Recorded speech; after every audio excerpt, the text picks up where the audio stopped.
আজ শেখাবো কিভাবে তোমরা নিজেরা সেলাই করে নিজেদের জন্য একেবারে ইউনিক দুটো কানের দুল বানাতে পারবে, তাও আবার বাড়িতে থাকা উপকরণ দিয়ে। চলো শেখা যাক তাহলে।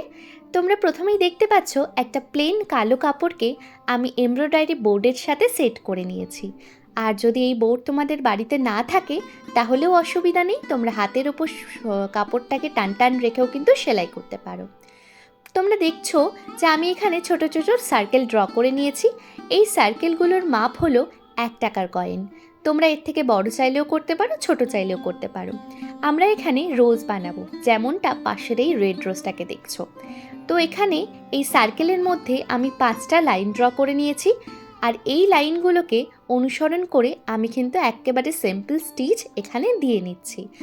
এই সুইটা যেটা ইউজ করেছি সেটা হলো আসন সেলাই করার যে মোটা সুইগুলো হয় সেইগুলো। আমি অ্যাকুরেট নামটা হয়তো জানি না, তোমরা হয়তো দেখে বুঝতে পারছো।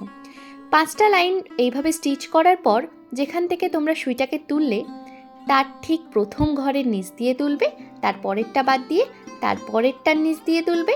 এইভাবে একটা বাদ দিয়ে একটা ঘরের নিচ দিয়ে তোমরা যদি সুইটাকে তুলে এইভাবে ঘোরাতে থাকো তাহলেই কিন্তু একটা সুন্দর রোজ তৈরি হবে।